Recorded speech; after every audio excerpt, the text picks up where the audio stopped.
Hello. This call Please is enter being your recorded. 6-digit conference code.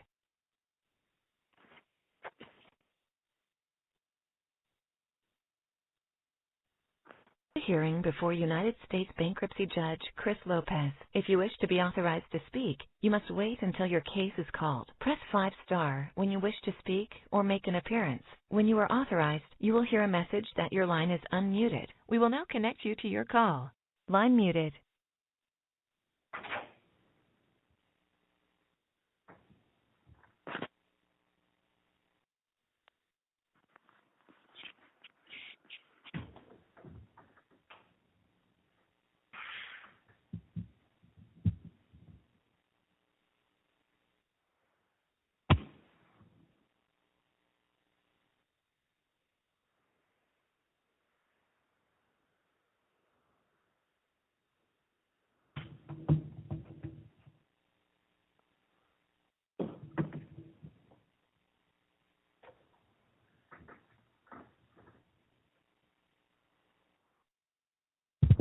Mr. Culberson, did I get you?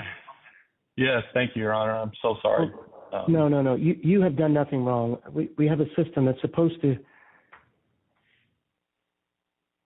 be able to handle that, but when we get above around 300, it glitches, and we're climbing to 200 already.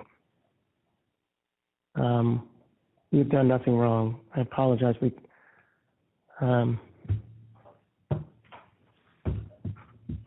I hate to ask you to start again for the 8th time on the same point. No, don't worry about it. No, don't worry about it. Go ahead with the 60,000 in cash. Go ahead. So I think a fair way to look at this asset analysis under the current statute, where it harmonizes the statute as well as complies with the cases that the in re handle, in re frame, is that asset was cash.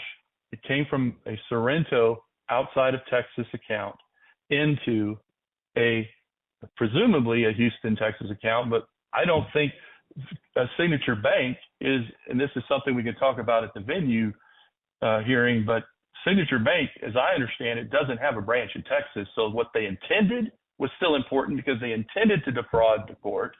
But what actually happened is they didn't get the account in Texas to begin with. But had they got the account in Texas, this analysis should still be that because Scintilla and Sorrento are essentially one and the same when piercing the corporate veil. You have the same CEO, the same board, which is one man, it's Dr. Henry G., the same business address, and basically they're one and the same, and Scintilla's inactive at the time, that transfer of cash, you have to count. You have to look at that cash was outside of Texas for 177 days in the account of its parent, and basically one and the same corporation, the same man, Henry G. And so that 177 days means you don't get it in Texas. But having said all of that, I think they want us, the other side, the debtors want us to get into a rambling about the statute, because then they have a way out to say, well, we had a reasonable belief that this was compliant. So anything we said on the petition, under oath, it's not fraud. But here's the thing. 9011 says that any pleading, if filed for an improper purpose, any improper purpose, is found that sanctions are allowed to be placed on a company or a lawyer for that type of activity. So obviously this is not the first time this manipulation of venue facts occurred in the Southern District and elsewhere. Just in one snapshot, we see 4 P.O. boxes. And now I want to present exhibit number that was objected to for relevance. Exhibit 5 is the other 3 P.O. boxes that I incidentally discovered, because on the same day that Veronica Polnick set up P.O. Box 513 for Sorrento, she set up Box 166, 180, and 434 for debtors that ended up being filed in this Southern District within days of their cases. And so I'm asking those to be admitted for relevancy because it shows a pattern or practice, a routine of scheming the courts to get cases in the Southern District that don't belong. And so I ask for Exhibit 5 to be admitted. Objection. Yes, Your Honor, I'd like to reiterate the relevance objection. A snapshot of the fact that these entities had P.O. boxes ignores other evidence and so is of no probative value. These are entirely unrelated to the Scintilla and Sorrento bankruptcy cases. They're related to App Harvest, Candy Club, and Surgalign. And there are easily distinguishing facts related to each of those entities. But again, that goes down a rabbit trail of addressing whether venue was appropriate in entities that are not before this court. Anyone else? I'm not going to admit it into the record. I don't think there's been a proper foundation for it, but I am going to take notice of what you said. Thank you, Your Honor. But just because this happens all the time, and I've talked to other bankruptcy attorneys, and says that this happens all the time, that doesn't make it right. It will take courage to do the right thing against the overwhelming tide of this collusion that's taking place in these cases. And I'm respectfully asking the court to impose monetary sanctions severe enough to deter this type of activity. As to Latham and Watkins, who I've proven was involved in the scheme to set up not only the checking account, and then the fake P.O. box principal place of business, I'm asking they be sanctioned for no less than $500 million, which represents just 10% of their gross revenues in 2022. They have to feel this. I'm also asking that Jackson Walker be sanctioned for no less than $40 million, which represents about 10% of their total revenue in 2022. It's the only way to change the way things are done. And I'm also asking that these funds be placed in escrow until the court can determine proper distribution as required by bankruptcy law and equity. This attempt at venue manipulation is disturbing enough, but when combined with the fact that these same professionals have billed over $70 million, which is more than the total unsecured debt of the company, that the company had at the beginning of this case, is tragic. But then you add into the mix the debtor's improper participation with Elizabeth Freeman at the time when she was in a romantic relationship with the presiding judge. It is unbelievable. But if that were not enough, we are going to be told here today in a few minutes from the CRO that this fire sale of assets is the only solution to this orchestrated shareholder nightmare, is to allow this new company formed by this same CEO, Dr. Henry G, to steal these valuable assets for almost salvageable costs, literally salvage costs, where the shareholders are left virtually holding an empty bag. This is not the only case this has happened. It's happening all the time. And this is a much bigger problem. And this smells like collusion to its core. And I also want, as I close, I also want to pose the question, why has the UCC remained silent when this improper activity that led to the enormous fees in this case certainly impacts the creditor's ability to be fully made whole? Mr. Schinderman's silence actually speaks louder, given what we know now and what we expect to uncover in the near future. And I ask again that because of these important venue, collusion, manufacturing issues that we have before this court, that anything presented in a rush basis claiming we have to do this today needs to be stayed. No sale or transfer of assets. I beg of the court, do not allow Henry G to take these assets for pennies on the dollar when this came into the court in an improper way. And I dare say there's much more motivation that we're going to uncover later on. But I say for right now, the cloud is so dark, we cannot do anything but keep this company operating with a dip. That should be all that's done in this case, and we'll examine Mr. Medji in a minute. No waiver applies here. If I hear waiver, that doesn't apply with my motion. Fraud, you can't waive a claim for fraud. You cannot. Maybe we could talk about the motion to transfer venue for another day, whether that's been waived, which I don't believe it has. But in my motion today, there has been no waiver. I uncovered this mess. and I'm asking the court to please do something to help us solve the problem. Thank you, Your Honor. Thank you. I certainly appreciate your time. Thank you very much. All righty. Who else wishes to be heard? Oh, hold on a second. Mr. Culberson, I'm going to take back the presenter role just for a second. Okay. Who else wishes to be heard? Your Honor, this is Chris Harris of Latham & Watkins. I'm Yes. speaking on behalf of Latham & Watkins, Okay. the debtors right now. I did also want to admit some documents and evidence from our exhibit list. Okay. The four of them are emails, exhibits 1 through 4. Can you give me a docket number? Yes, it's document number 1927. 1927. And so it would be 1927-1, -2, -3, and -4.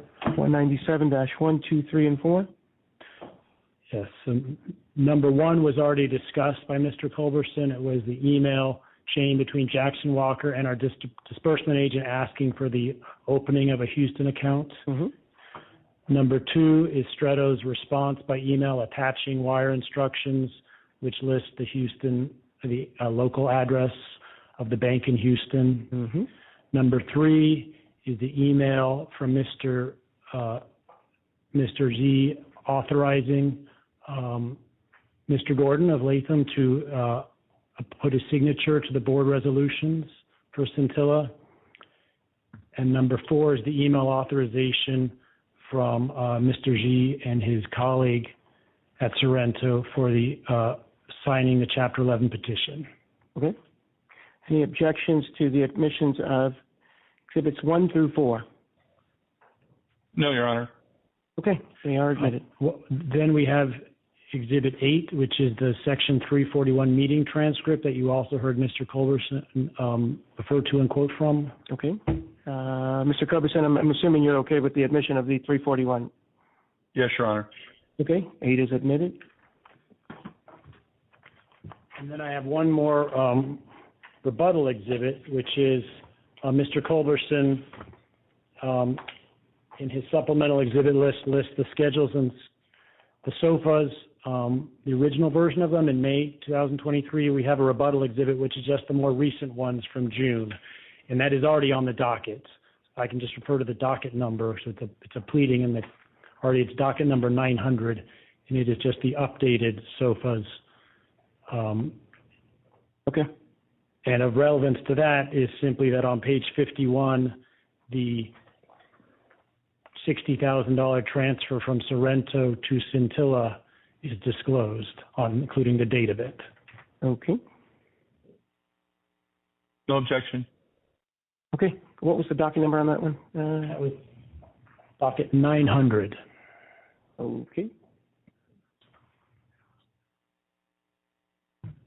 And it also has the Houston address of the P.O. box listed for Scintilla.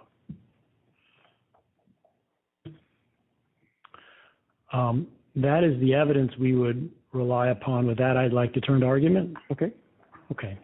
First thing I'd like to do is just thank the court for hearing the sanctions motion quickly, because these are extremely serious allegations, including Mr. Culberson has named individuals by name in public filing, accused them of fraud and perjury.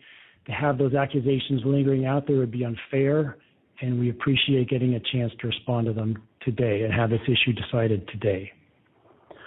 And Mr. Culberson argues that Latham committed bankruptcy fraud and so should be subject to sanctions.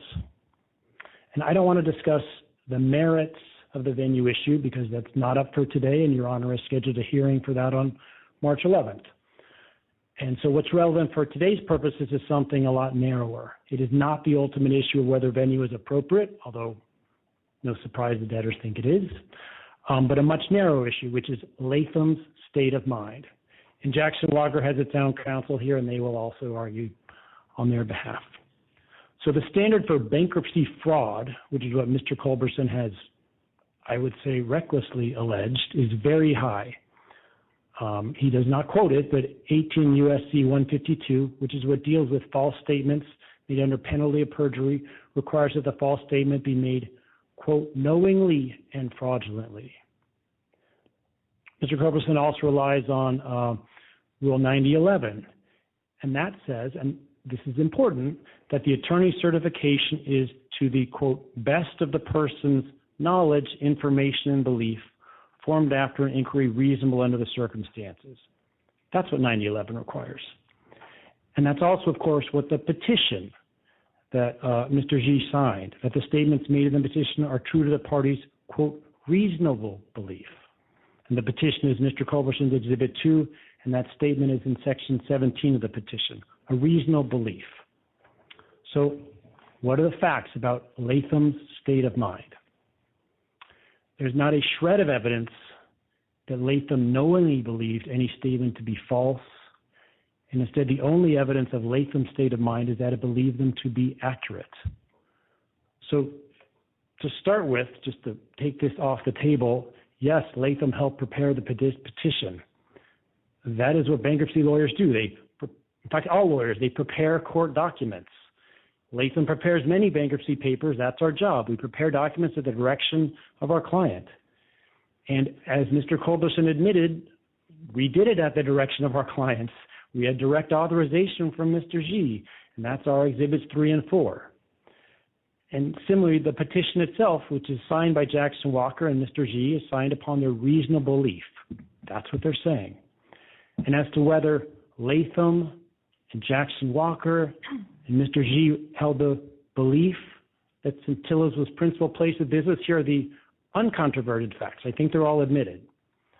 First, Scintilla was a dormant entity that had had no activities for several years, and certainly not within the preceding 180 days. There's no dispute about that. Second, Jackson Walker directed Stretto, which is the debtor's disbursement agent, to coordinate the opening of an account in Houston. That's Exhibit 1. Third, the debtors received back wiring instructions from Signature Bank, and on them, Signature Bank said the local office was a Houston local office. That's what Signature Bank said. That's Debtors Exhibit 2. Fourth, the debtors opened a P.O. box in Houston. Fifth, the only activities Scintilla had conducted within the last 180 days were opening that bank account and opening that P.O. box. That is it. Sixth, Fifth Circuit case law, and that's the Harris v. Black Clawson case that we just heard discussed, says that the last activity of a non-operating company is relevant to determining its principal place of business, even if not dispositive. I'm not going to say any more about that case or other cases, because Your Honor is going to decide whether venue was appropriate or not on March 11th. But for this purpose, for sanctions, 9011 only requires a reasonable basis under the law or an extension of the law. That's all Your Honor has to look at today. Was there a reasonable basis under the law or even an extension of the law to believe that those activities, which were the only activities within the last 180 days, were enough to make Houston the principal place of business? Last point is that Scintilla's only asset was the $60,000 in that bank account, which the bank had told us was in Houston. As for the 341 hearing, that's Debtors Exhibit 8, Mr. Culberson pointed to a couple of things in there.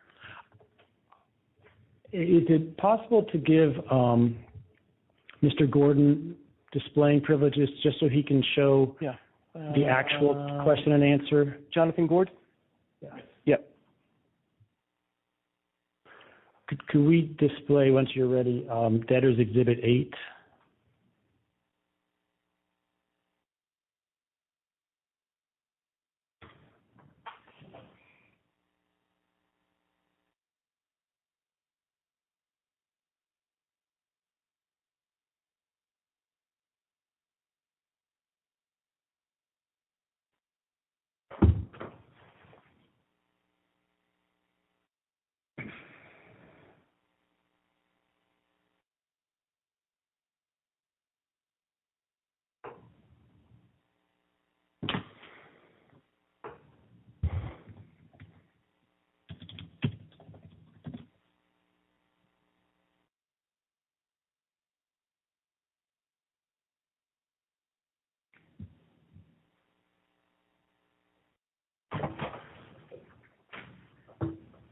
Mr. Gordon, did I give you the presenter row? I think I did. You did, but I'm not seeing the PDF tab that I normally see.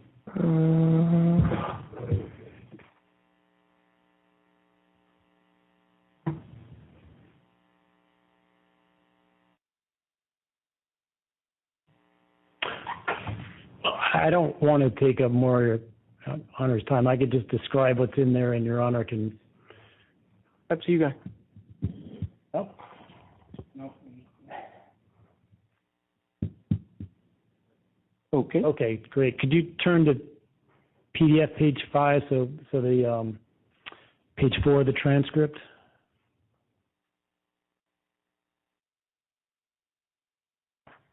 Okay, so Mr. Culberson focused on the question and answer starting on line 20 about Scintilla Pharmaceuticals, but he didn't show what was asked before and after, which made clear that Mr. Mejji was being asked about several other debtor entities, and then he was asked about Scintilla, and then on line 24 he was asked a question where it was certainly not clear that was specific to Scintilla as opposed to the operating entity, which you would expect to have a headquarters.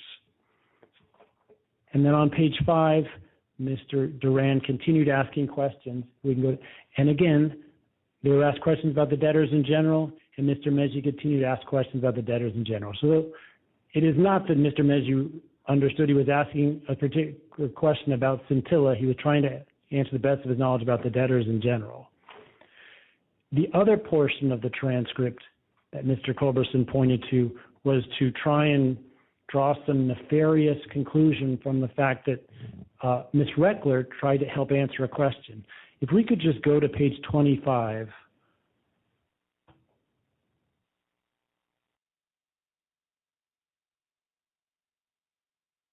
You can scroll down to the bottom to line 25 to make that apparent.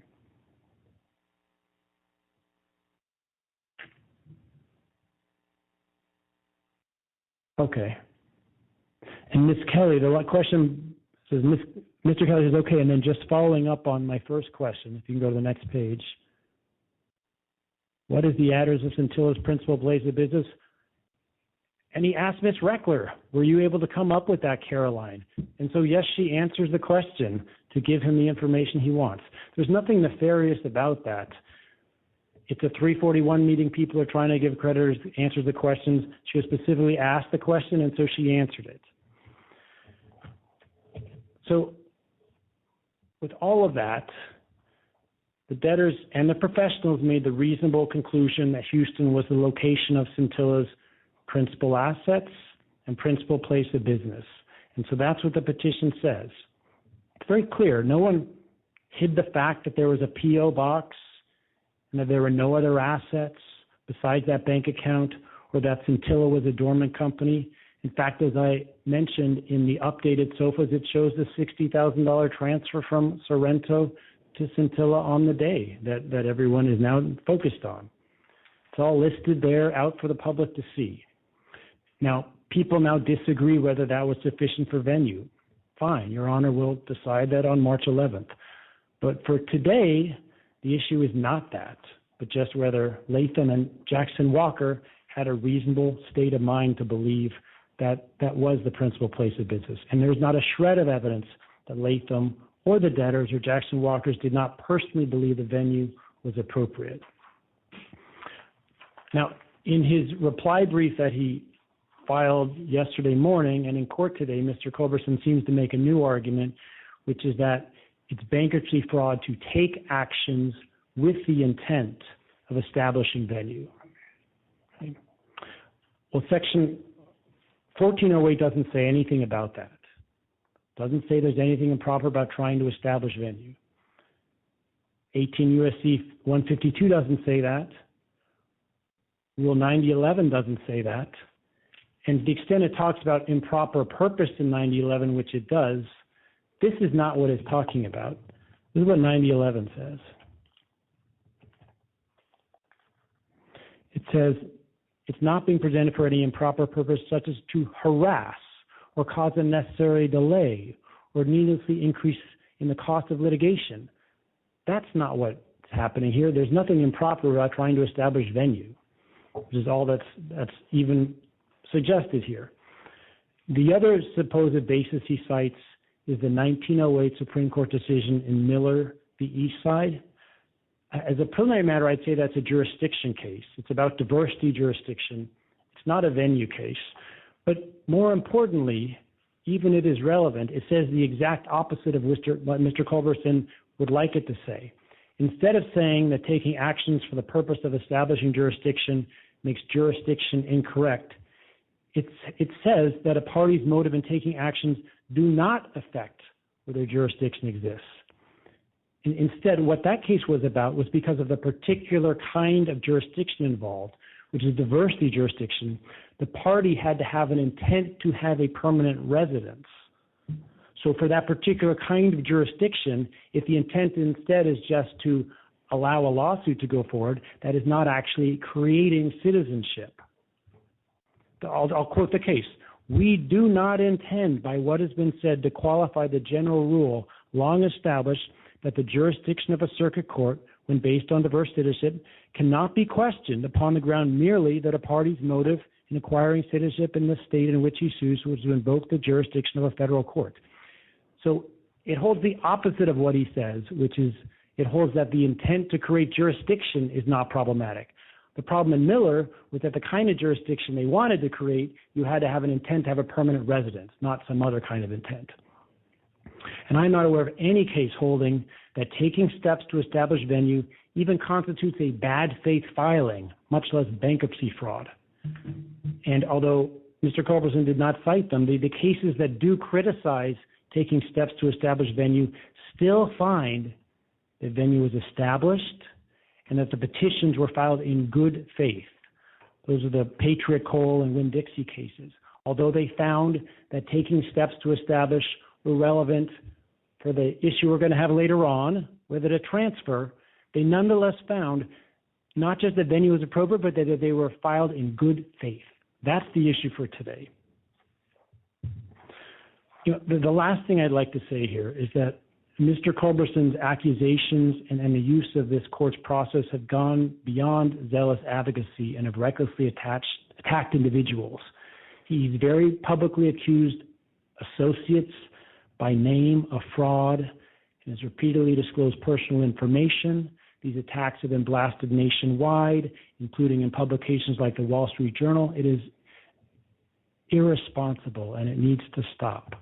I understand that he and others are deeply disappointed that the company they've invested in is not as valuable as they hoped. We are all unfortunate, and I know it has real-life consequences, but there needs to be a difference between venting understandable frustration and personally attacking people with false accusations of fraud and perjury. And I leave it up to the court to decide which side of that line, this conduct falls on. Thank you. Mr. Duran? Your Honor, early on, Mr. Harris said that the narrow issue was state of mind. And then he mentioned that there are certain facts that are not in dispute. One of those facts dealt with, I believe, Exhibit 2, where Signature Bank said that the bank was in Houston. We object to any finding that the bank account was located in Houston. We're concerned that such a finding would prejudice the U.S. trustee, and we dispute that. And we will do so on March 11th. Okay. Yeah, I'm not going to make any findings about where bank accounts are located. That's going to play out on the 11th. Thank you, Your Honor. Thank you.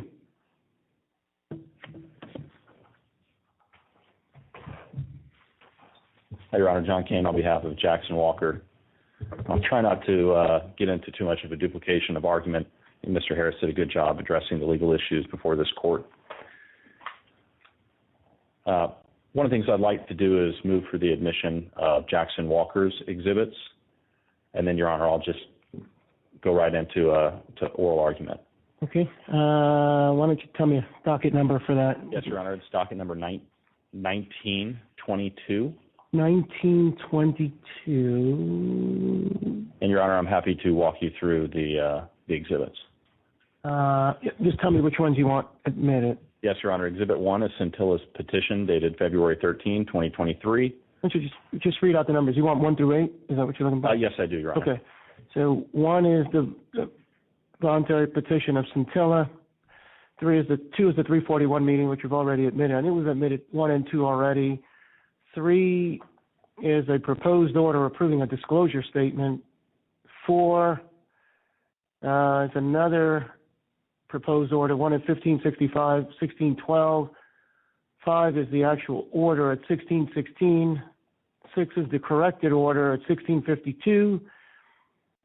17 is the opposition filed by the committee at 1905, and 8 is Mr. Culberson's motion to appear pro hoc vice. Mr. Culberson, any objection to these? No, Your Honor. Okay, 1 through 8 at docket number 1922 are admitted. Thank you, Your Honor. Jackson Walker takes these allegations of fraud on the court, lying, and other demeaning attacks incredibly seriously, and as every law firm should. A $41 million sanctions claim is also something that should be taken exceptionally seriously. But, Your Honor, the evidence shows that there really is no basis whatsoever for any of Mr. Culberson's claims. The evidence shows that there is no fraud. There is no hiding venue facts. The debtor's own petitions show principal place in business. Amended SOFA show transfers were made. Bank account records that are provided with monthly operating reports show the location of the $60,000. There is no hiding any venue facts in this case. The facts show that there were good faith efforts by the debtor's bankruptcy counsel, both lead counsel and local counsel, to establish venue in a favorable venue for the administration of the debtor's bankruptcy estates. And, Your Honor, that's a good faith act, not a bad faith act. I understand that Mr. Culberson is not a bankruptcy attorney. What we heard from Mr. Culberson is that when he consulted people that he knew who were bankruptcy attorneys, they noted that this takes place all the time. That parties attempt to obtain favorable venue for the administration of bankruptcy cases. What Mr. Culberson noted is that this court, not Congress, should change the law to tighten up restrictions on venue. Your Honor, what I'd like to do is hit on a case that Mr. Harris mentioned briefly, and that's the Patriot Coal case, which is located at 482 BR 718, and specifically pages 742 through 744. It's a 2012 Southern District of New York bankruptcy case. And I'd like to look at it because it's really a bad case for Jackson Walker. It's a bad case for Latham and Watkins. It is a case in which the court noted, on a timely objection by financially interested parties, that venue should actually be transferred in the interest of fairness out of the Southern District of New York to Missouri. Mm-hmm. Now, in taking its analysis, the court first noticed that the debtors' counsel and the debtors had created a domiciled entity in New York just days before the bankruptcy case was filing in order to establish the affiliate venue anchor for the rest of the cases for entities that were from Missouri, West Virginia, and other locations. And the court noted that that was not only a good faith tactic by the debtors' counsel to establish venue, but that it did satisfy the statutory venue requirements of Section 1408. It was simply, and I'm talking about the facts for the creation of the domicile days before the case was filed, those facts were simply considerations for the court of whether in the interest of fairness it should transfer venue to another location.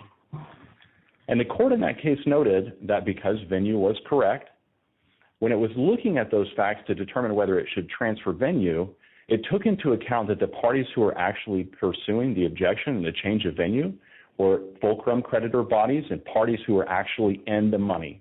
The court even noted that if the parties weren't in the money, it may not have transferred venue in that case. Your Honor, taking efforts to establish venue, even in a different venue outside of the former headquarters of the business, is not a fraudulent act. It isn't even bad faith. Now, I want to be clear here, Your Honor. Jackson Walker is not going to shy away from a venue fight. Forum shopping is not evil. It isn't wrong. It isn't bad. Bankruptcy rules outline the many ways in which entities can have venue, and there's a little bit of a complicated hypothetical, but it only involves two entities, two energy companies.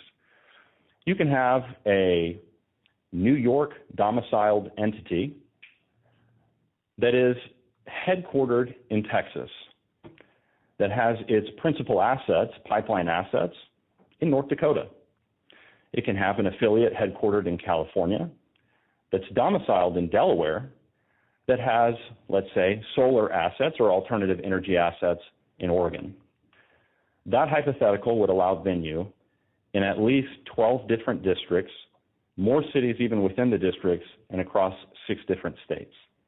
And Your Honor, that is the reality of bankruptcy practice. Venue choices are very real, and clients are faced with difficult decisions about where to file for bankruptcy given the complexities of the case.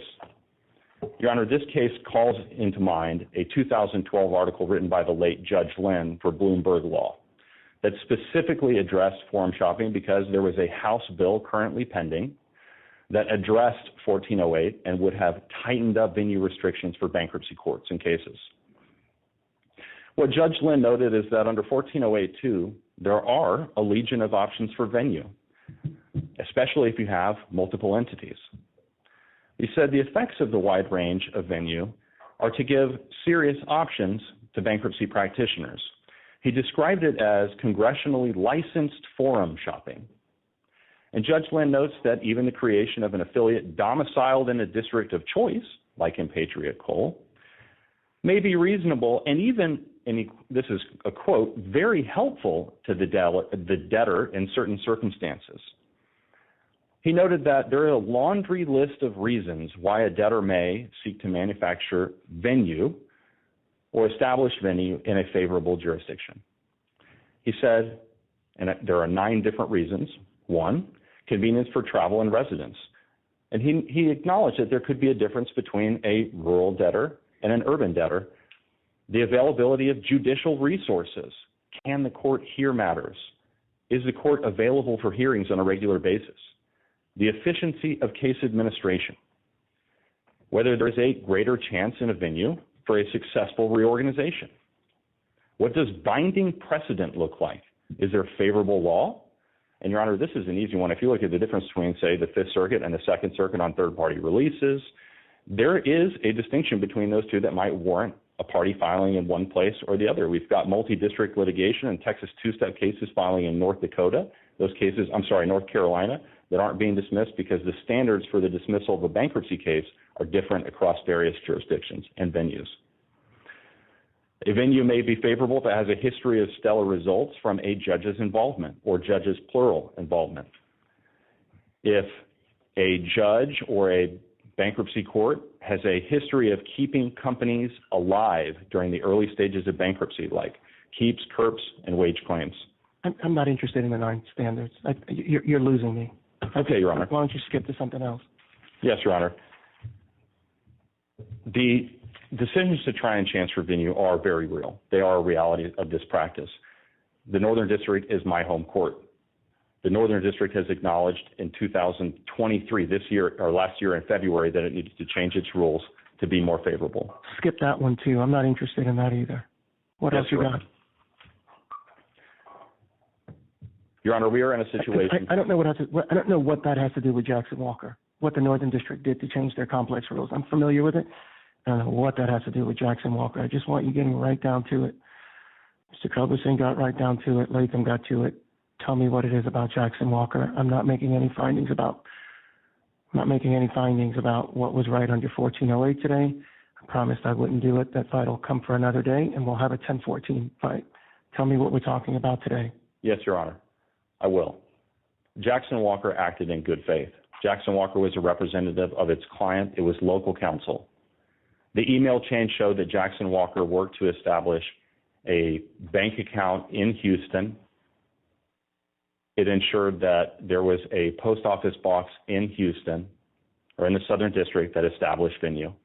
It did those things in good faith. The representations on the petition that show the principal place of business based on applicable case law and the steps that have been taken pre-petition were made in good faith. There are no lies. There is no knowing misstatement before this court. Jackson Walker has not committed any sanctionable offense whatsoever, and all of this information had been disclosed throughout the course of the case. Parties have not been objecting to any venue issues until Mr. Culberson has a motion for a dip that provides a result in this case that he believes is disfavorable. And so the alternative is to tax Jackson Walker for $41.6 million because they signed a petition that shows that venue is appropriate in this court. And Your Honor, it is. And the applicable standard, the state of mind, shows that when the petition was signed and when those actions were taken, that was a reasonable action by Jackson Walker that does not warrant sanctions. Thank you. Anyone else wish to be heard? Yes, sir.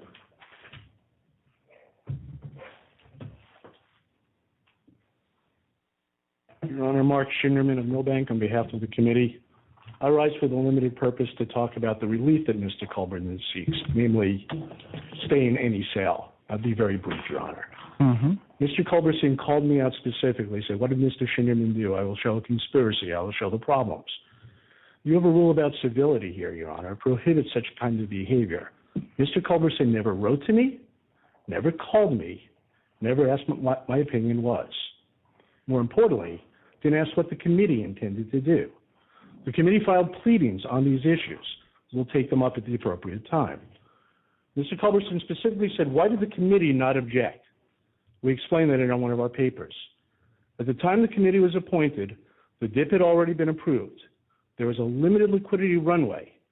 The court was already aware of issues about pre-petition transfers that would need to be avoided. The court already knew about questions about the composition of the committee, and it took up a motion to remove a committee member. Had we moved to change venue at that time, it would have been most unseemly. Your Honor, the Equity Committee was fully apprised of these issues as well. They did not weigh in, and still have not weighed in, on the venue issue. Mr. Culberson said this case about $70 million for unsecured claims. I want to correct the record. As Your Honor heard in connection with the confirmation hearing, the amount of unsecured claims is about $130 million to more than $300 million, depending on rejection damages, claims against the estate, as well as some earn-out payments, which would be assumed if the proposed sale goes forward.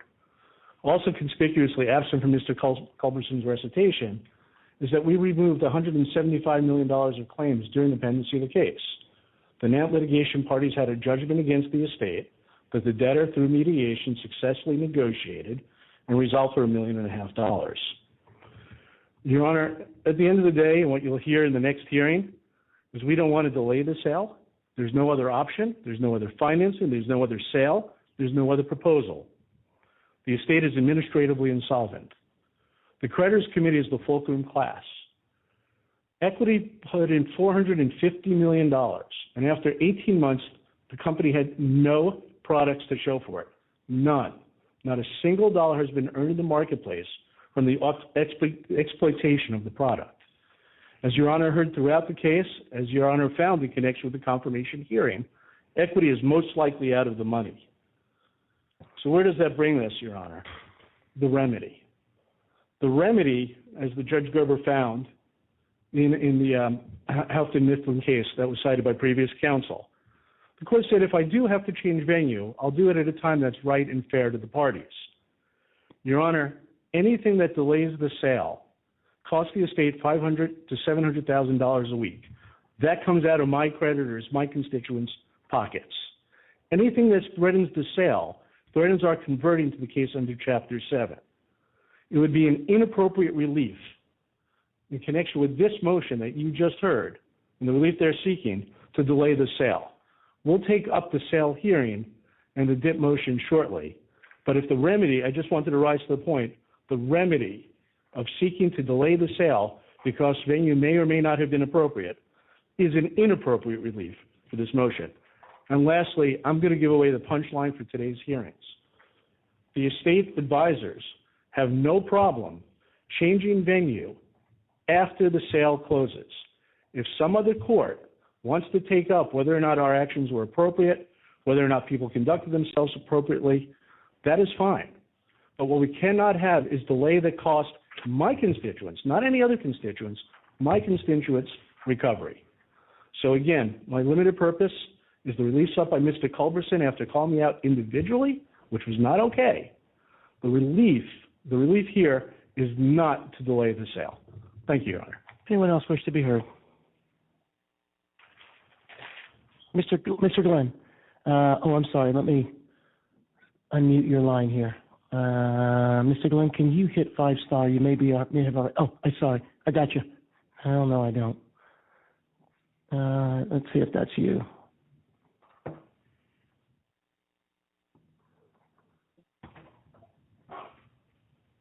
Can you hear me now, Your Honor? Yes, Mr. Glenn. Sorry about that. Okay. Thank you. Thank you very much for letting I appreciate. Let me just say too as well, everybody. I appreciate everyone's patience. About 275 people on the line. It's working now. Let me stay quiet so he can keep working. Thank you. Thank you, Your Honor. The Equity Committee did not take an official position on Mr. Culberson's motion, but I do think it would be appropriate for us to weigh in on our position generally. I think the first thing is that we were prepared to deal with the venue motion on the 11th or whenever Your Honor wanted to hear that generally. And I think that's when we'll have a more robust record about the facts here. I think that what the Jackson Walker attorney, what he indicated about the reasons for filing, the various reasons he articulated about why it might be appropriate to file in one venue or another really begs the question. We filed a Rule 2004 motion earlier on, which Your Honor denied, seeking discovery about the Liz Freeman matter and parties' knowledge of Ms. Freeman's relationship with Judge Jones. Your Honor denied that, and I think your remark was, well, you got to show me more linkage to something.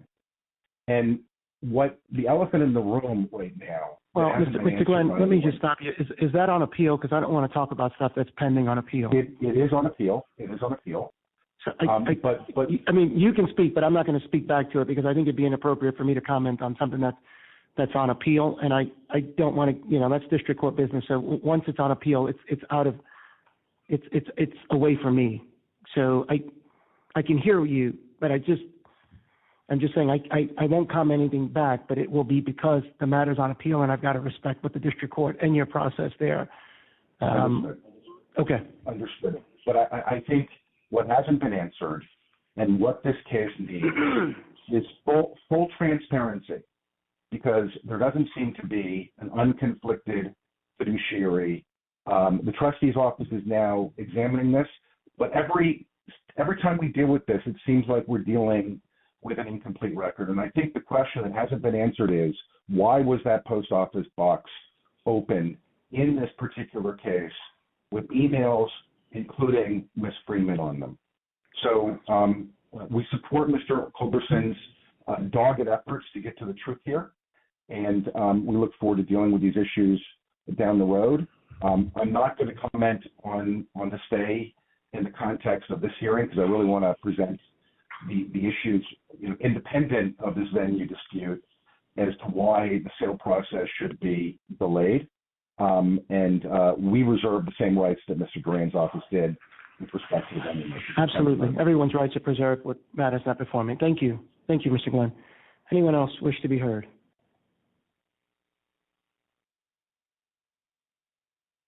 I'm just going up and down the line. Yeah. There is a 417 member.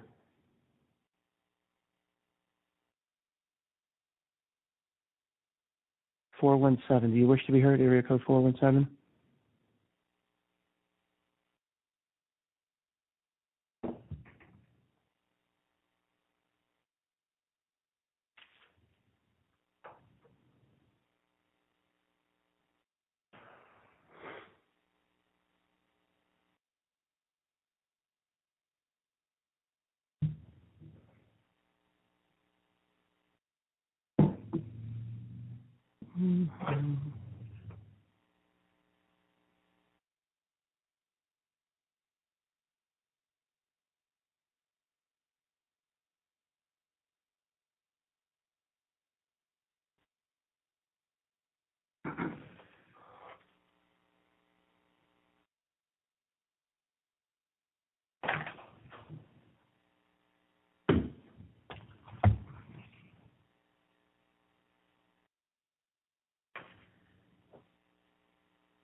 Okay, so before the court is consideration of motion filed at docket number 1887, motion for sanctions and seeking a stay by Tim Culberson.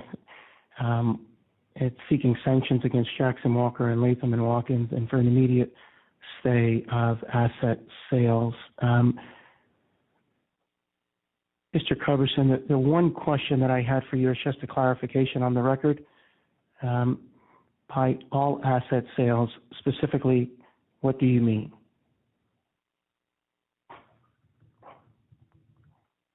And did I mute you by accident?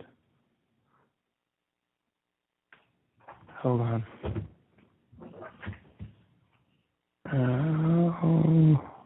I know I read your motion. I just want a clean record. Here we go. Okay. Mr. Culberson? Thank you, Your Honor. I'm sorry I wasn't more clear about that. The asset sale being the one that's presented here today with the Dr. Henry G. Group as the backing of it.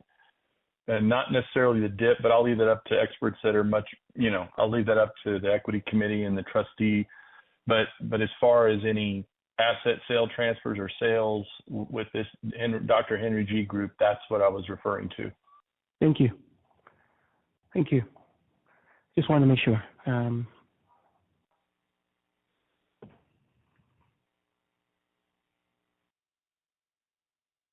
Okay. Consideration, docket number 1887. There was a supplemental pleading filed by Mr. Culberson at 1892.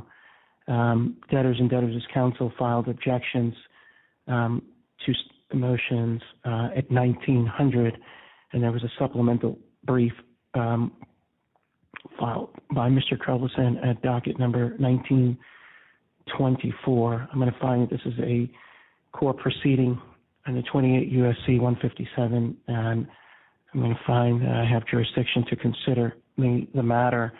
I would note at the outset that there are two pending motions to either seeking relief to either transfer this case or to dismiss this case. That's going to be scheduled for March 11th, so anything that I find that may relate to those matters is without prejudice to parties to come in and present evidence. Nothing should be construed as to what I say today. Should be as a finding that would be binding on anything on March the 11th. March the 11th, everybody will have their own day. We'll come in and we'll present evidence and we'll take that up. So I'm going to provide a little bit of background because I think it's important. This case filed on February 13th, 2023. So it's been over a year ago. The official committee of unsecured creditors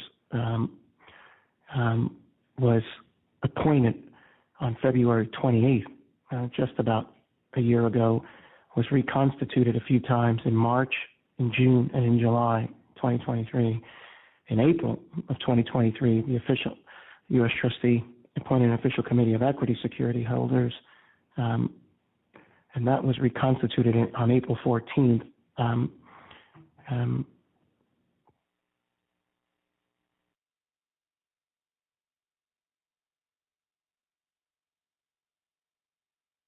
There have been a number of financing motions that have been filed in connection with this case. Numerous sales as well. I note Cellularity was in October of 2023, right around the time, November 2023. It was a Yuhan sale for $20 million. December of 2023, there was a sale with respect to Elsie Biotechnologies. Cytium, I hope I cite him, maybe Therapeutics. There was another sale in docket 1720. Chapter 11 case was confirmed in this case. I'd note that Judge Lopez, became affiliated in this case in October of 2023. I was the judge who approved the disclosure statement and confirmed the Chapter 11 plan. The plan was confirmed based upon my findings. It satisfied the code's requirements. The court found, based on the evidence, that the plan was supported by over 90% of unsecured creditor and over 94% of the debt. The liquidation analysis estimated that holders of general unsecured claims totaling about $130 million based on the liquidation analysis were projected to receive about 56% of their claims. And equity holders weren't going to receive any recovery, both under the plan and in a hypothetical 7. That order has been signed and is a final order of the court.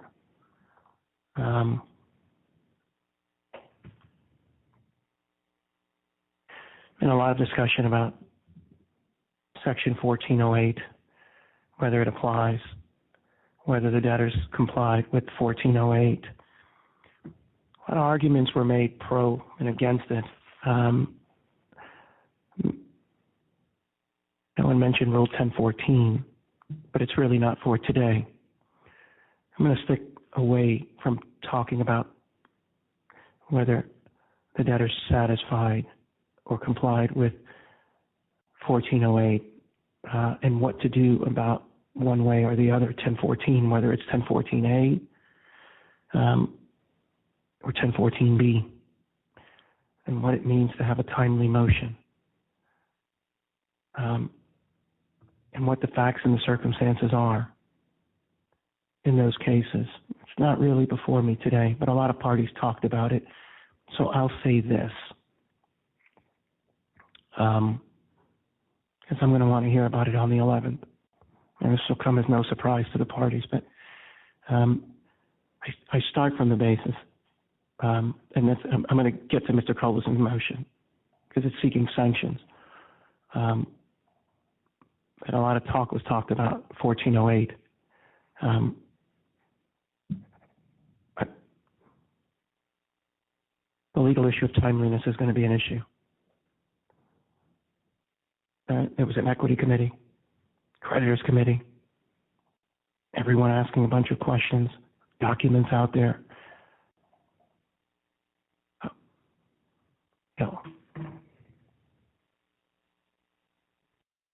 In about 9 months, mediation, NAM technology, settlement, $175 million walk away.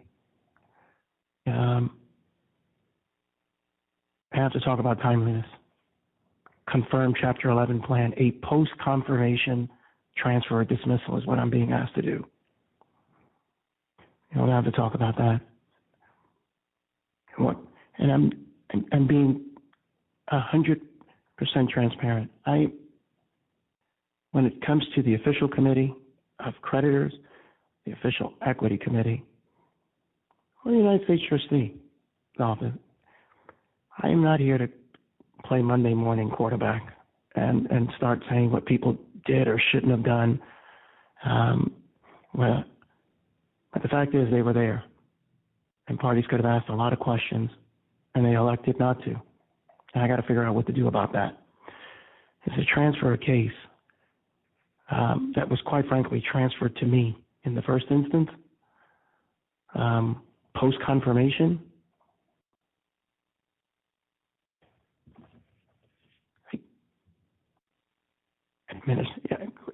go through the factors and figure out what people are really asking me to do. Just send this to like Delaware or California and just plot the post-confirmation. I don't even have to figure out dismissal, right? What do I do with 96% of creditors, a 95% creditor vote, and $130 million claim?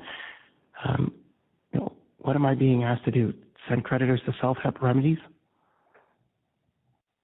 It's a lot of questions that people are really asking me when the options are dismiss or transfer. That's what's on the table. And convenience of the parties in the interest of justice, right? That's it. That's what I'm being asked to do, post-confirmation. we'll take that up, and whether it's timely. Because if it's not timely, the motion's over. But that's just law. And I think, that being said, I think what Mr. Culberson has done, work that he's put in, people can make light of it, but I certainly don't. It's serious work, largely undisputed.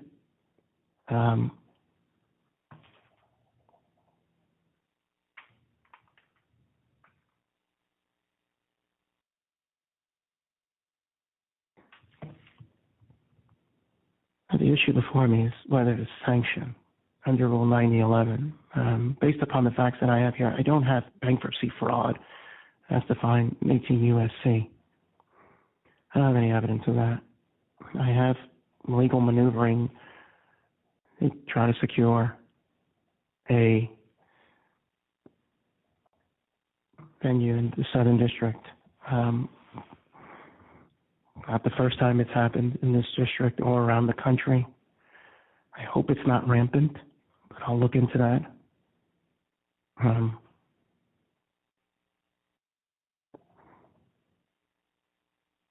Culberson, you want to know what's going to stop this? It's active participation early in cases. That's what's really going to bring emotions early, and people can deal with it. That's what's really going to stop it. And again, I'm not here to play Monday morning quarterback. I wasn't here for any part of the first parts of that case and what was going on and why people did what they did. I'm not here to cast aspersions on anyone, to be honest with you. I certainly join with other bankruptcy judges across the country that find these legal maneuvers disfavorable.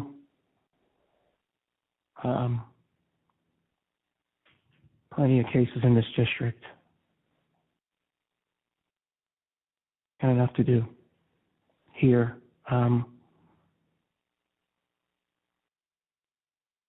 But the question before me today,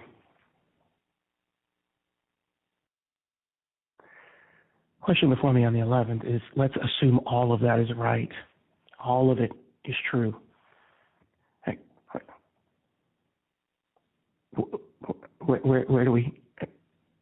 Where do I send this case?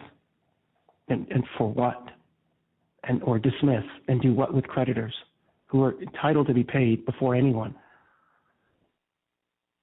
I'm very concerned about the sanctity of the creditor vote and where unsecured creditors are. $130 million of allowed claims that I've seen, and that's a lot. And they get paid before anyone. All right, I got it. There's a dip, and that'll get taken care of. But if there is one or not, I think the dip has already been. But the unsecured creditors, that's a congressional mandate. And the question before me today is Rule 9011. Authorizes bankruptcy courts to impose a sanction. Can be brought by a motion. The bankruptcy court can do it on its own. It was brought today. I find that there's been proper notice and service of it. Mr. Culberson seeks essentially 10% of, I don't have any evidence of it, alleged Latham and Hawkins profits or alleged Jackson and Walker annual profits. I don't have any evidence of that, so I don't know what 10% is or what a $400 million sanction would be. There's no evidence of that in the record. I can't impose sanctions. Essentially I'm being asked to impose blind sanctions here. Sanctions are permissive.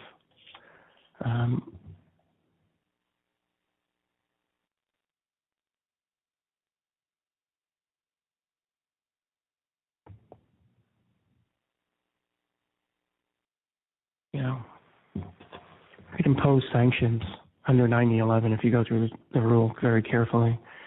Whether the paper's frivolous, filed for an improper purpose.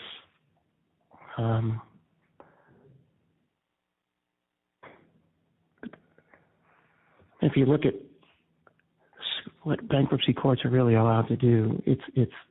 And courts are clear on this. It's really for, it really should be reserved for the rare and exceptional case where the action is clearly frivolous, legally unreasonable, or without legal foundation, or brought for an improper purpose. What we have here are just, legal maneuvering to try to get something in to the Southern District. Mr. Durant, I'm trying really hard to not make findings of it, but that's essentially, it was a bank account that was done a few days before. I don't think I'm going out of my way to say, no, I don't think anybody's disputing that. The question is, is that sanctionable to the tune of, $400 million or, I'm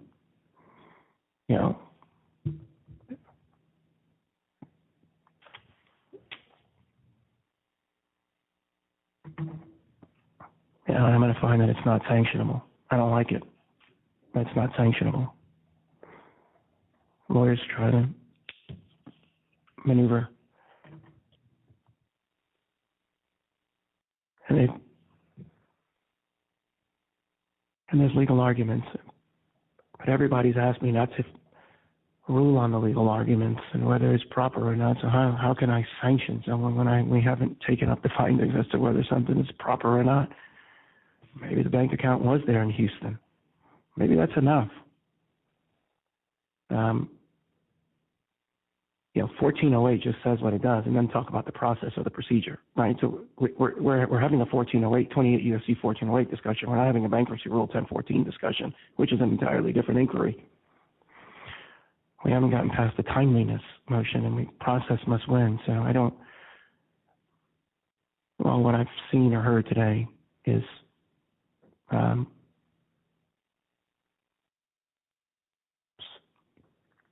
not sanctionable under Rule 9011. Lawyers thought they had a legal basis to do what they could. I've heard no true intent to defraud the court in any way. There were questions answered at a 341 meeting. It was on the petition.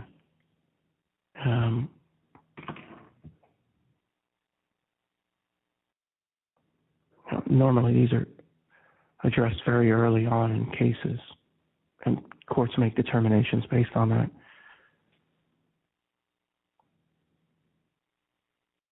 I don't find that there's sanction. There's no fraud upon the court here. Lawyers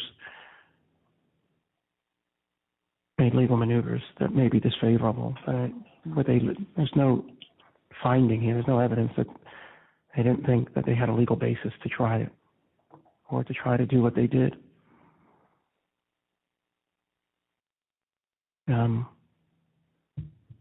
I'll take up the venue motion on its own at a later date, and I'm not sanctioning Jackson Walker, and I'm not sanctioning Latham and Watkins. And I would note, again, there's a miscellaneous proceeding pending against Jackson Walker where I'm sure some of these issues are going to come up, may or may not. It's not before me, it's before Chief Judge Rodriguez. Those issues will run its course. Final fee applications will be due. In either case, we'll take that up in due course whenever that runs itself. But that's not before me today. What is before me today is a request for sanctions under Rule 9011, and I think that's an incredibly high burden to get there. I think someone would have to have intentionally intended to deceive me, to defraud upon the court, and I don't find fraud upon the court as, quite frankly, a few questions. It was always there. People just chose not to ask them. And I don't find that sanctionable. So that's my ruling. What's next? What are we taking up next?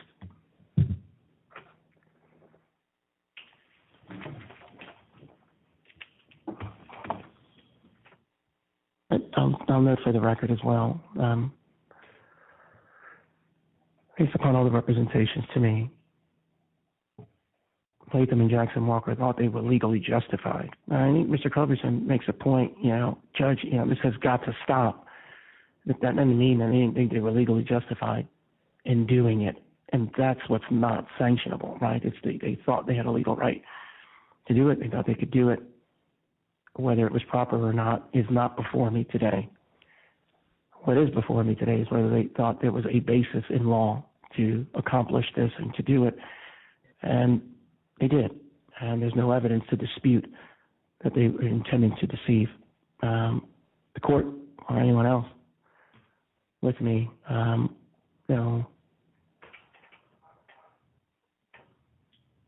if it turns out that venue was proper, right, it just makes it all go away. So I think that's why I started off by asking what people wanted me to do about the venue today, whether I take it up today or not. But again, Mr. Glenn has been appearing in front of me for a number of times. I've known for years as a practitioner. I'm not here to say what the equity committee did or didn't do. Everybody's been working incredibly hard. And, Mr. Schinderman and the equity creditors committee, debtors council negotiated a $175 million walkaway. Right, you're going to have to figure out what y'all want me to do. Do I put that on the table too? Tell everybody to bring that back on the table? Incredibly difficult decisions for me.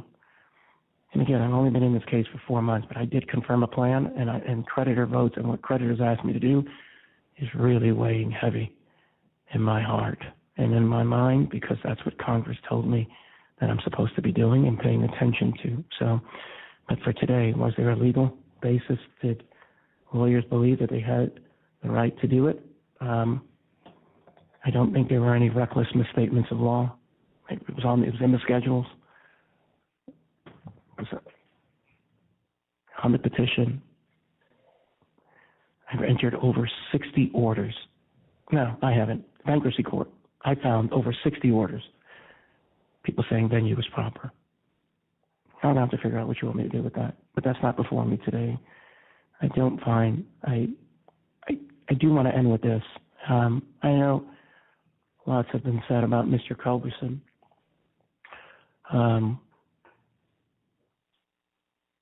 I think he has every right to bring the motions.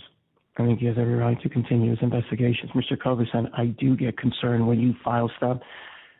I think a little bit loose with personal identifiable information at times. I've been up at 10 o'clock at night rushing to seal stuff so that people's social security numbers or passport information isn't there. I've said what I've said. I'm hoping that there's no more of that there. I think you have every right to bring the motions, and I'll take them up and rule with them as I see fit. This one is denied. I'm going to hear the sale motion, but I don't know where it goes. So let's take it up and see where it goes. Where do we go next? Ms. Reckler? Good evening, Your Honor. Caroline Reckler of Latham & Watkins for the record on behalf of the debtors. Your Honor, the other item on the agenda today is docket number 1884, and that's the debtor's DIP motion. We are only asking Your Honor to approve the DIP today and set a subsequent hearing on the sale. We are not here asking the court to approve a sale today. Your Honor, just for the record, and we will get to our exhibits in a moment, but we did file an amended exhibit list at docket number 1927, and we will speak to that in a moment. Your Honor, the Creditors Committee has filed a statement in support of the DIP at docket number 1896, and Mr. Schinderman will speak to that. And the United States trustee filed an objection at 1910, and I will address that in my opening as well.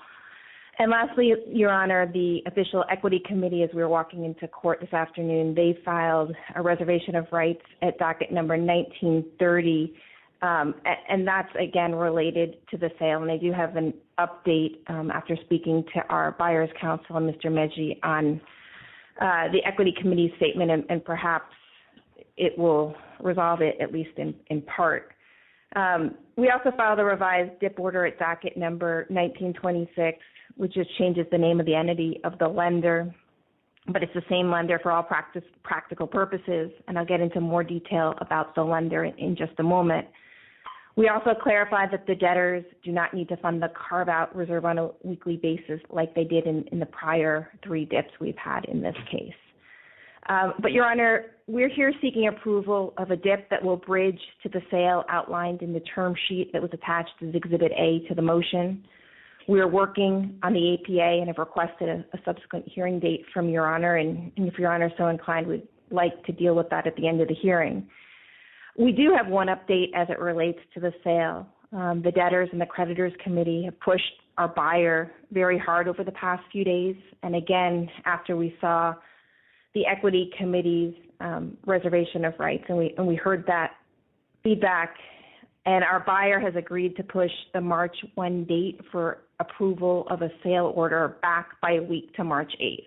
And I don't know if that's going to satisfy Mr. Glenn or not.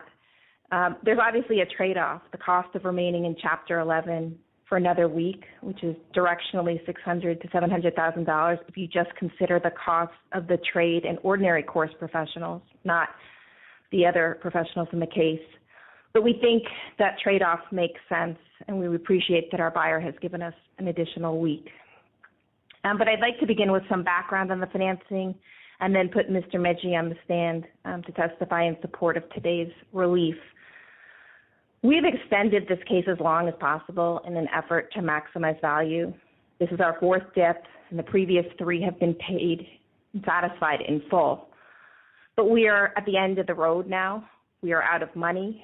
To be direct, Your Honor, it's the sale, the approval of a DIP, the consummation of a sale, and the plan, or it's Chapter 7. You'll hear that from Mr. Medji, and you'll also hear him speak to why this sale cannot be consummated in Chapter 7 and why a Chapter 7 is worse for Sorrento stakeholders. Value will not be maximized in a Chapter 7. The DIP is the only way to achieve the sale. We are short on liquidity. We're on the brink of administrative insolvency, and there are no other options for the debtor. The U.S. trustee objects in 2 parts, one of which is the DIP is unnecessary at this time, and Mr. Medji will explain why that is inaccurate and that the DIP is appropriately sized.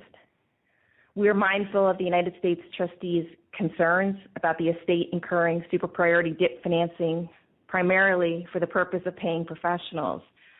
But Mr. Medji's testimony will establish that the DIP is essential for the sale, and the sale is essential to consummate the liquidating plan.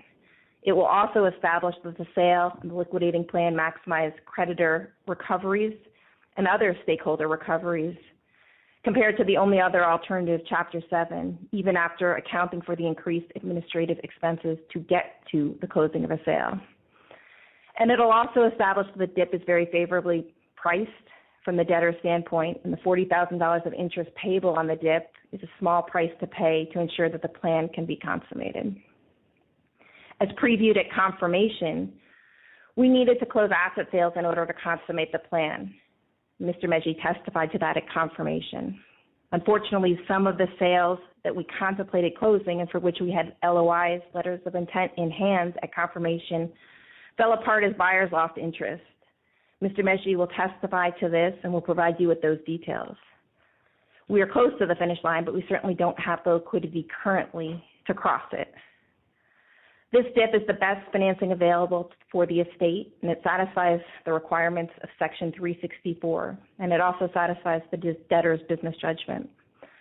The lenders are unwilling to extend financing on an unsecured basis and require a lien on the debtor's property to secure its loan.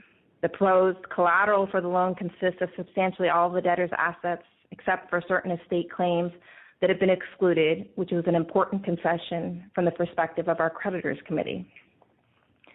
And all of that DIP collateral is generally unencumbered, so we are largely seeking to incur the DIP under Section 364C1 with respect to super priority administrative expense proposed to be granted to the lender, and C2 with respect to the DIP liens.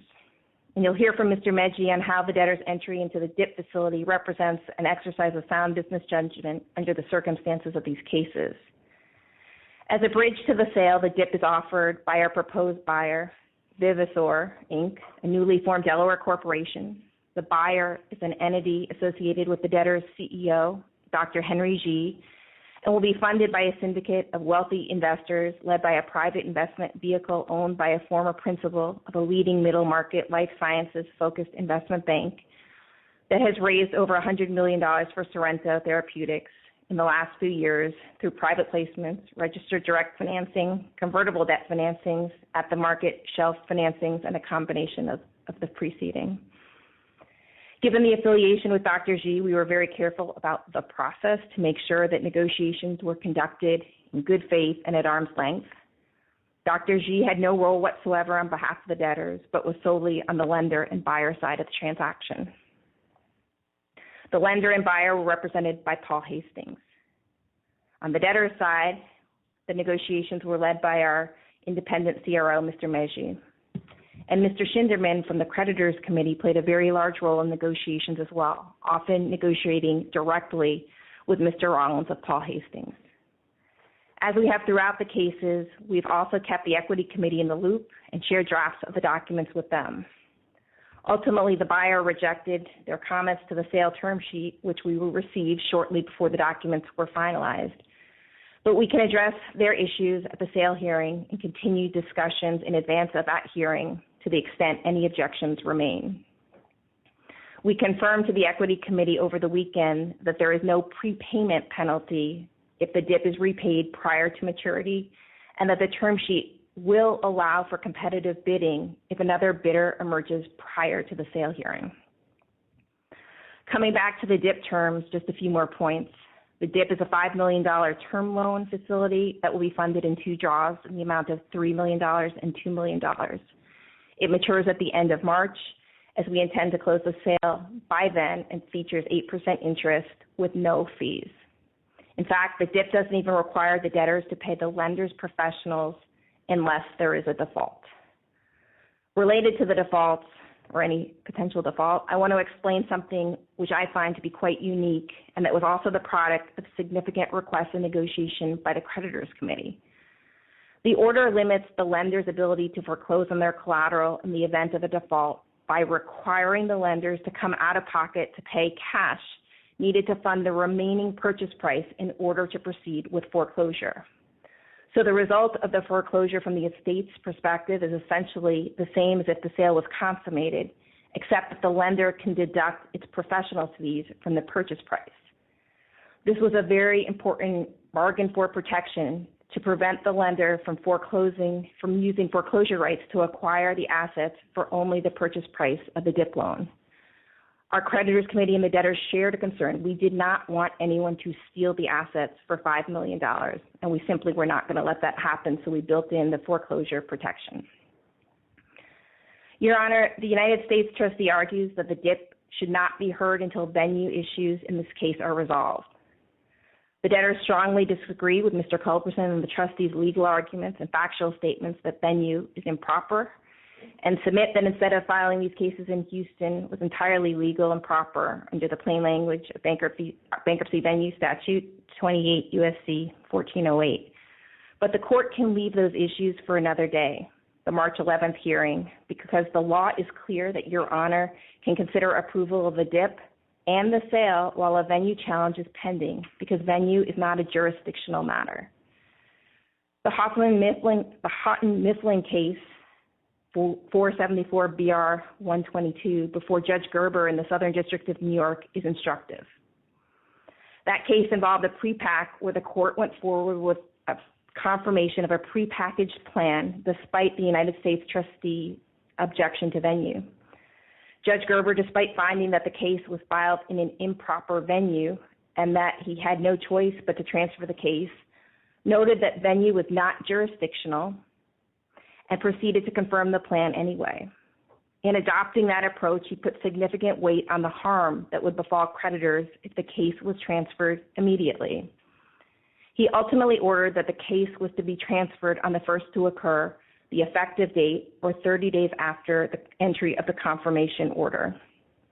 Notably, the creditors in that case, like in this one, didn't want venue transferred.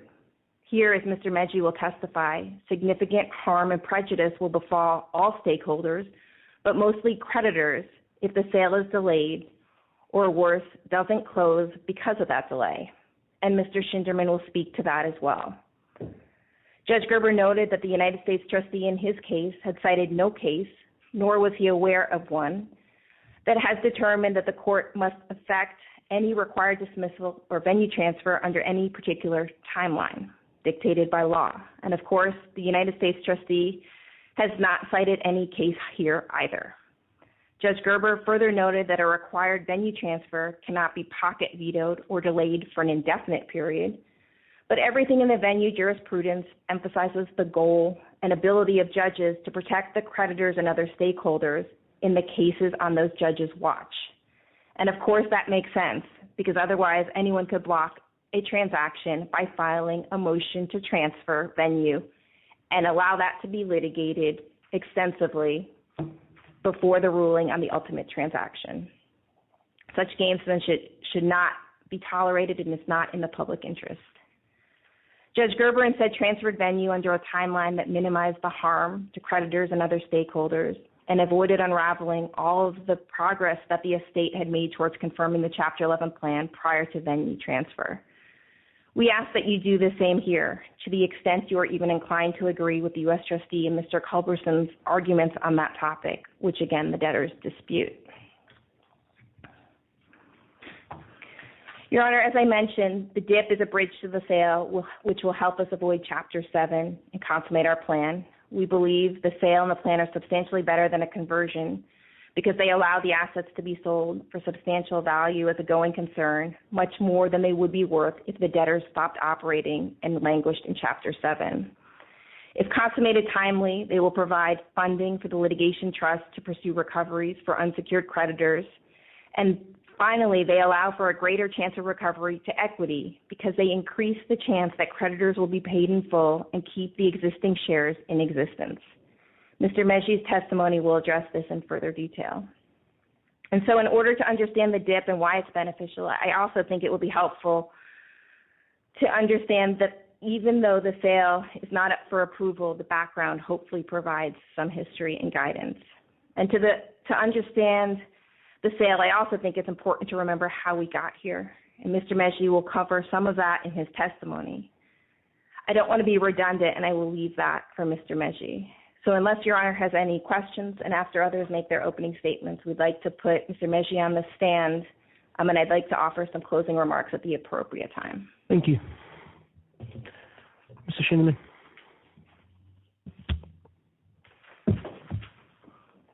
Your Honor, Mark Schinderman of Milbank on behalf of the committee. I'll be very brief on my opening remarks. I would ask for a 5-minute break before Mr. Mejji testifies. Okay. I think that's fair. Okay. Your Honor, as you know, I represent the creditor constituency. As Your Honor repeated before, we are the fulcrum class of claims. We've consumed assets throughout the case that could have been paid to unsecured creditors, but we put them at risk to try to increase the recovery for ourselves and the possibility that equity would be paid. We're not naturally enemies to equity. Equity invested $450 million, unfortunately hasn't turned into a marketable product. So when we extended the DIP past the initial periods, we were actually putting claims in front of ourselves or consuming assets that could have otherwise gone to creditors. Well, that day is now over. We don't have any further way to go. Your Honor confirmed the plan in the fall. That plan contemplated there would be asset sales to get to the effective date. That's where we are today. We have two choices: propose with the DIP and the sale, or convert the case to Chapter 7. There's no third option. I wish there was. I wish there was for my constituents. I wish there was for other constituents.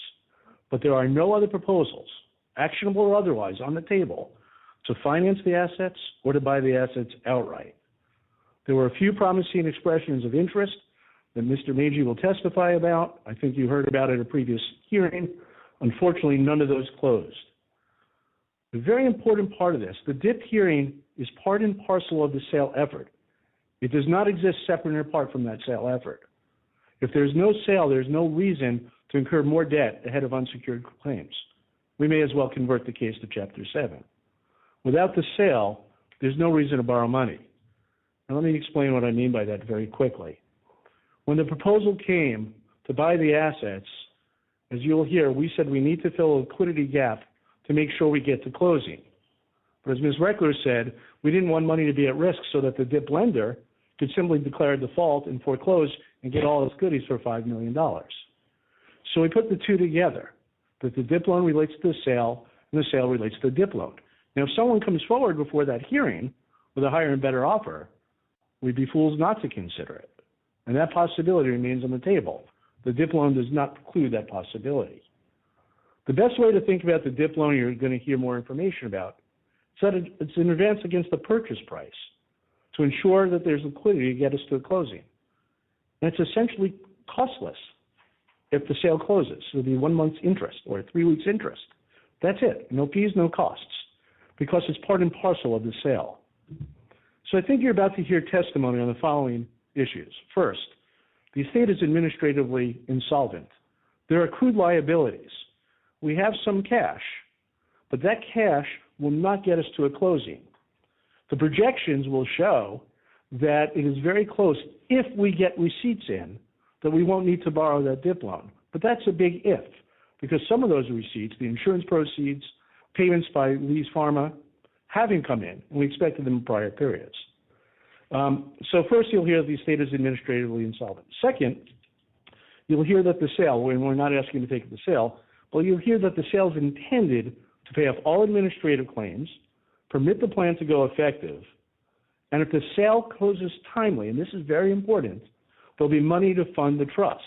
If we don't close timely, if we delay the sale too long, there'll be no money to go to the trust. If there's no money to go to the trust, we can't reconcile claims, we can't bring actions against third party to bring in those recovery for unsecured creditors.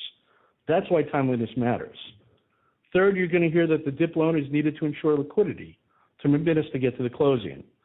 The evidence will show that operating costs, separate and apart from the cost of my firm and the other advisors to the debtor, but including the ordinary course professionals who take care of the tenants and the like, is about $600,000 to $700,000 per week. So it's very important to hear that liquidity concern and where the money is going. Again, we're administratively insolvent. We don't have free unaccounted money for it today. We have liquidity that with the DIP loan will get us to a closing that will allow us to pay all the already accrued claims. Your Honor, a few hours before this hearing, the Equity Committee filed a pleading that is void of evidence, but I'll take that up at closing, if I may, Your Honor. Thank you. Thank you, Your Honor. Why don't we just, Mr. Duran, go ahead.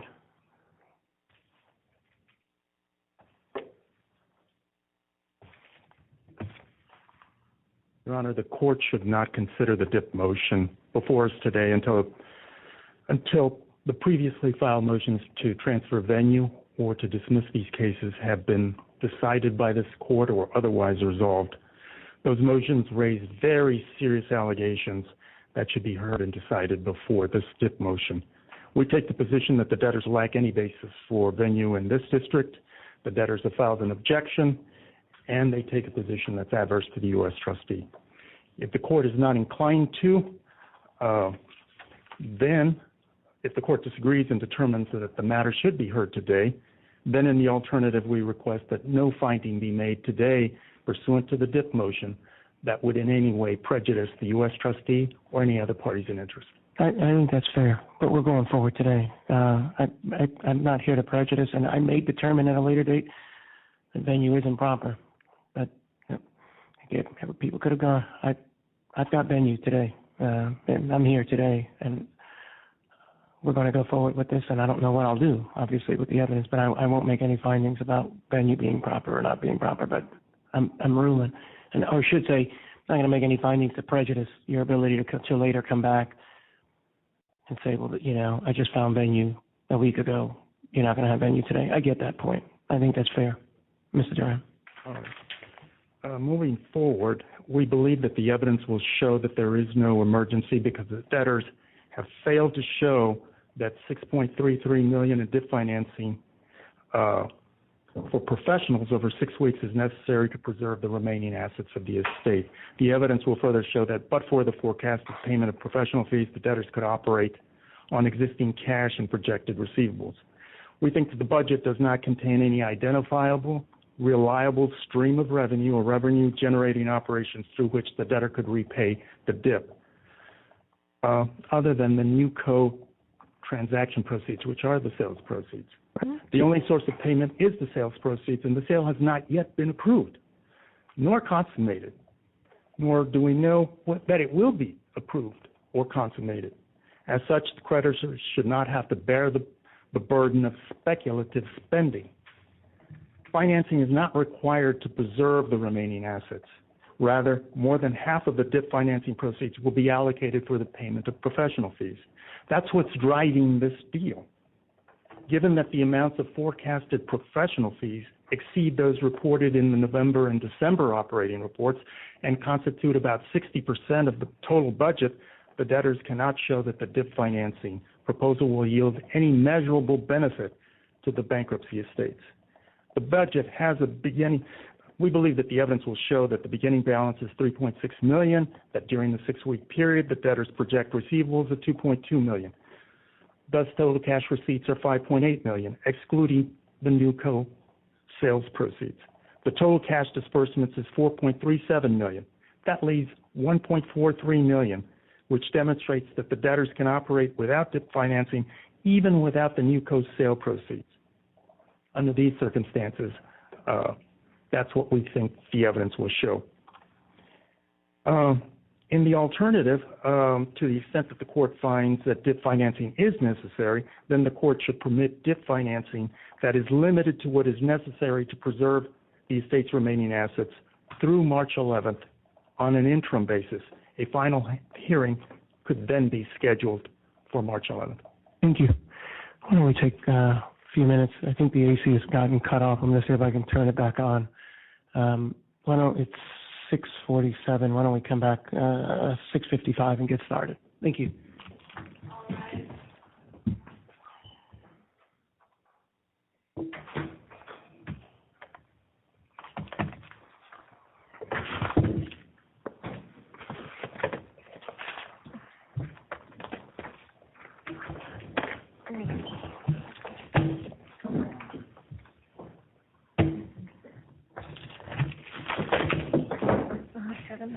They're both offline now.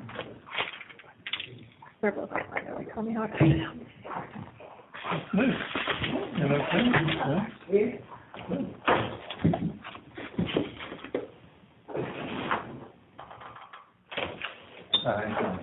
I'm good to meet you, James Krogan. Yeah, so where are you at in New York, or? No, I'm here in Houston. Oh, good for you. Yeah. You guys are pretty big up here, creditors in this deal, huh? Well, we will represent Silex, and then the DIP.